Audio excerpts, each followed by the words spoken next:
दोबारा पूछो अपना। ये नगर निगम से जो बैन लगाई गई है दवाई के लिए जो फ्री दी जा रही है, इसका जो किन लोगों को फायदा मिलेगा? देखिए, जो नगर निगम की तरफ से वैन लगाई गई है, ये तो एक फॉर्मेलिटी कहूँगी एमसीडी की, क्योंकि ये वैन हमारे क्षेत्र में एक हफ्ते में एक बार आती है, और वो भी 1 घंटे के लिए। हफ्ते में एक बार और 1 घंटे के लिए। उसमें जहाँ जहाँ पर मोहल्ला क्लिनिक थोड़ा सा दूर है, वहाँ पे मैं इसको एरिया के अंदर लगवा के और इससे दवाई लोगों को, जो भी डॉक्टर बैठे हैं वो दवाई देते हैं, थोड़ी बहुत जो भी जैसी भी दवाई इसमें मिलती है, बस वही काम करा जाता है। तो ये कोई बहुत बड़ा काम नहीं है, जो लोगों को सुविधा मिल पा रही है। जैसे कि आपको इस क्षेत्र से दिल्ली सरकार की तरफ से हर क्षेत्र के अंदर मोहल्ला क्लिनिक खोले गए हैं, बढ़िया अस्पताल, बढ़िया व्यवस्था है। तो ये तो भाजपा वालों ने थोड़ा सा अपनी नाक बचाने के लिए ऐसे 1-2 वैन छोड़ी हुई हैं, जिसके कारण उनका ये भी नाम भी होता रहे जी मेडिकल के नाम पे कुछ करवा रहे हैं, ऐसा कुछ है नहीं इसके अंदर। एक वार्ड में कई मोहल्ला क्लिनिक हैं, एक वार्ड में कई मोहल्ला क्लिनिक हैं, तो उसके बाद बैन की ज़रूरत क्यों पड़ी? देखिए, जहाँ जहाँ पे मोहल्ला क्लिनिक है वहाँ तो कोई दिक्कत ही नहीं है, और मैं तो सबसे ज़्यादा सौभाग्यशाली हूँ कि मेरे वार्ड के अंदर 7 मोहल्ला क्लिनिक आते हैं। पूरी दिल्ली में एक इकलौता वार्ड है जिसमें 7 मोहल्ला क्लिनिक है, और किसी के वार्ड में ऐसा है ही नहीं।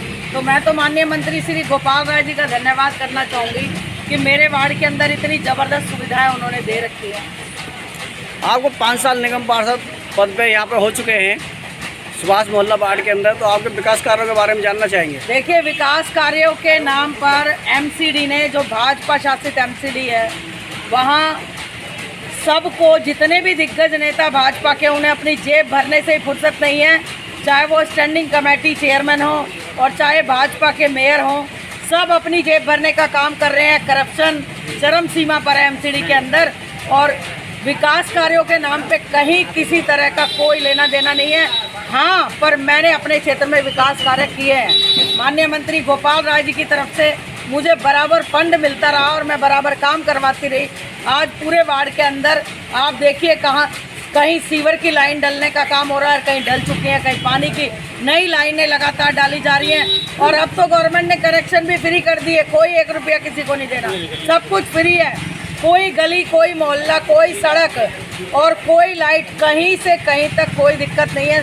सारे काम बखूबी हो रहे हैं। तो इस वार्ड के अंदर तो ज़बरदस्त काम हुए हैं। शिक्षा पे कितना काम हुआ है? देखिए, शिक्षा पे जितना दिल्ली सरकार की तरफ से अगर पूछा जाए, तो दिल्ली सरकार का डंका आज दिल्ली और देश में नहीं, पूरी दुनिया के अंदर इसका डंका बजा हुआ है कि दिल्ली सरकार ने शिक्षा के क्षेत्र में जो क्रांति लेकर आए हैं, वो किसी से छुपी हुई नहीं है। सरकारी स्कूलों के अंदर लाइन लगी पड़ी है एडमिशन्स की, और उनका रिजल्ट देखिए 100% आया है। किसने आज तक ऐसा किया? शहीद भगत सिंह के नाम पर अरविंद केजरीवाल जी ने 23 तारीख को भी परसों ही एक स्कूल का उद्घाटन किया है, और वो स्कूल भी ऐसा होगा कि जिसमें बच्चों को बचपन से ही सैनिक की शिक्षा दी जाएगी, कि वो बच्चे बड़े होकर देश की रक्षा कर सकें और सैनिक बन सकें। ये अपने जिला उत्तर पूर्वी के अंदर 2 कॉलेज पुराने हैं, कोई नया कॉलेज नहीं बनाया गया है। देखिए, उत्तर पूर्वी जगह में यहाँ थोड़ी सी जगहों की कमी है। मैं चाहती थी अपने वार्ड में एक और एमसीडी का स्कूल बनवाना, दिल्ली सरकार का स्कूल बनवाना। मैं चाहती थी ऐसी जगहों पे एक छोटा सा मिनी हॉस्पिटल बने, मेरे वार्ड के अंदर बने, एक समुदाय भवन बने। लेकिन क्या करें, जगह एमसीडी की है, देते ही नहीं। लड़ाई करते हैं, लड़ाई झगड़े करते हैं, ऑब्जेक्शन लगा देते हैं, नहीं देते बिल्कुल भी। अपने आप वो उस ज़मीन को, चाहे पार्कों की हो, चाहे समुदाय भवन के, उसको बेच लेंगे, बंदर बांट कर लेंगे, लेकिन वो काम करने के लिए दिल्ली सरकार को नहीं देते। दिल्ली सरकार के पास तो फंड पड़ा है हर चीज़ के लिए, वो तो कहीं घाटे में नहीं चल रही है, लेकिन एमसीडी का रोना ही ख़त्म नहीं होता। पैसे नहीं है, पैसे नहीं है, पैसे नहीं है। अब आप देखिए कि क्या ये लोकतंत्र की हत्या नहीं है कि दिल्ली के अंदर अब चुनाव नहीं होने चाहिए थे क्या? इस समय कार्यकाल पूरा हो रहा है, चुनाव का अता पता ही नहीं है, क्योंकि पूरी तरीके से भाजपा डरी हुई है। पता है दिल्ली के लोग तुम्हारी सीलिंग से, तुम्हारे कन्वर्जन से, तुम्हारे हाउस टैक्स से, तुम्हारी दलाली से और लेंटर पे मकानों पे बनने वाले पैसे लिए जाने से दिल्ली के लोग परेशान हैं। इन्हें शर्म नहीं आती? मरने जीने के भी पैसे लेते हैं। आप डेथ सर्टिफिकेट बनवाओ उसके पैसे लेंगे, आप बर्थ सर्टिफिकेट बनवाओ उसके पैसे लेंगे। तो दिल्ली की जनता इन्हें झाड़ू ले लेके मारेगी, भगाएगी। इन्हें पता है इस बात का, इसलिए चुनाव नहीं करवा रहे। ऐसा कभी हुआ है आज तक? आप इतने लोग खड़े, किससे पूछ के देखिए कि क्या कभी चुनाव को सिर्फ इस बहस से टाला गया है? अरे दिल्ली को ये बार बार उसको देते हैं दलील कि हमें एक एमसीडी करनी है, हमें एकीकरण करना है। एकीकरण को किसने मना किया? भी कर लो, लेकिन चुनाव तो कराओ। अरे आप 3 जगह बैठते हैं फिर एक जगह बैठ जाएंगे, इसमें दिक्कत क्या है?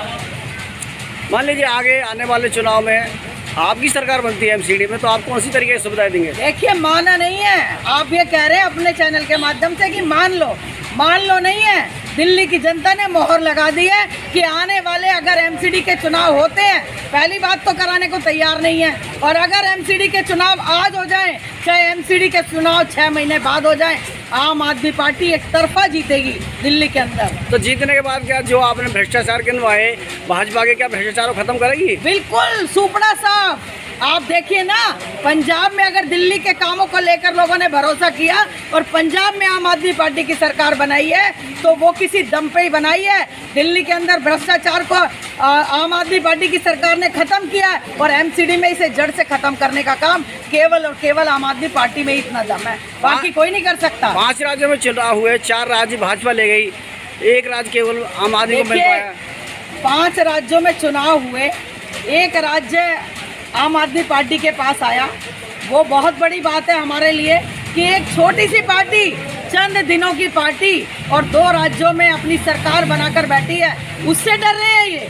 और जहाँ 4 राज्यों में ये आए हैं ना, वहाँ भी कैसे धांधली करके आए हैं ये सबको पता है। और दूसरी बात, वहाँ पे आप इनका वोट बैंक उठा के देखिए कि कितनी 40% वोट इनको वहाँ भी कम मिला, वहाँ भी वोट इनको कम मिला है। ये तो अपनी चोर बाजारी करके, भ्रष्टाचार करके, लोगों का डरा धमका के, हिंदू मुस्लिम के नाम की राजनीति करके, मंदिर मस्जिद के नाम की राजनीति करके, धर्म के नाम की राजनीति करके ये लोग वहाँ बैठे हैं। और वहाँ भी कोई दिक्कत नहीं है, जनता सब देख रही है। वहाँ भी बस थोड़े दिनों के लिए बैठे हैं। अब अगर इनको भय ना होता तो दिल्ली के चुनाव ना कराते। तो अब इनकी 4 राज्यों में सरकार आई है, तो फिर डर किस बात का? सड़कों पे उतरो, चुनाव कराओ, कौन मना कर रहा है इन्हें? फिर डर क्यों रहे हैं जब 4 राज्यों में सरकार बना के बैठे हैं? हमारी तो 2 राज्यों में ही है, हम तो नहीं डर रहे। हम तो चौड़े होके कह रहे हैं। दिल्ली के मुख्यमंत्री अरविंद केजरीवाल जी ने कल ही बयान दिया है अपना कि कराओ ना चुनाव, कराओ चुनाव। आप चुनाव करा के देखो और उसके बाद देखो कि दिल्ली की सत्ता किसके पास आती है। तो इन्हें अपना पता है, क्योंकि ये मान चुके हैं, ये पहले भी मान चुके थे कि इनके सारे पार्षदों ने करप्शन किया, तभी तो उन्हें टिकट नहीं दिया। यानी कि भाजपा ने पहले हार मान ली अपनी, पहले भी हार मानी थी। इन्होंने माना था कि भाजपा के पार्षद करप्शन करते हैं, इसीलिए उनको टिकट नहीं दिया था। और इस बार पूर्ण रूप से ये मान चुके हैं कि एक तरफा हमारे सारे पार्षद चोर हैं, सारे पार्षद भ्रष्ट हैं, एमसीडी पूरी भ्रष्ट है, भाजपा के नेता पूरे भ्रष्ट हैं। इसलिए ये डरे बैठे हैं कि आम आदमी पार्टी के ईमानदार पार्षद हैं, ईमानदार सरकार है, एक तरफा दिल्ली की जनता इन्हें वोट करेगी। इस डर के मारे तो चुनाव नहीं हो रहे। करवाओ चुनाव, हम तो आपको भी कह रहे हैं, दिखाओ, करवाओ चुनाव, उतरो मैदान में।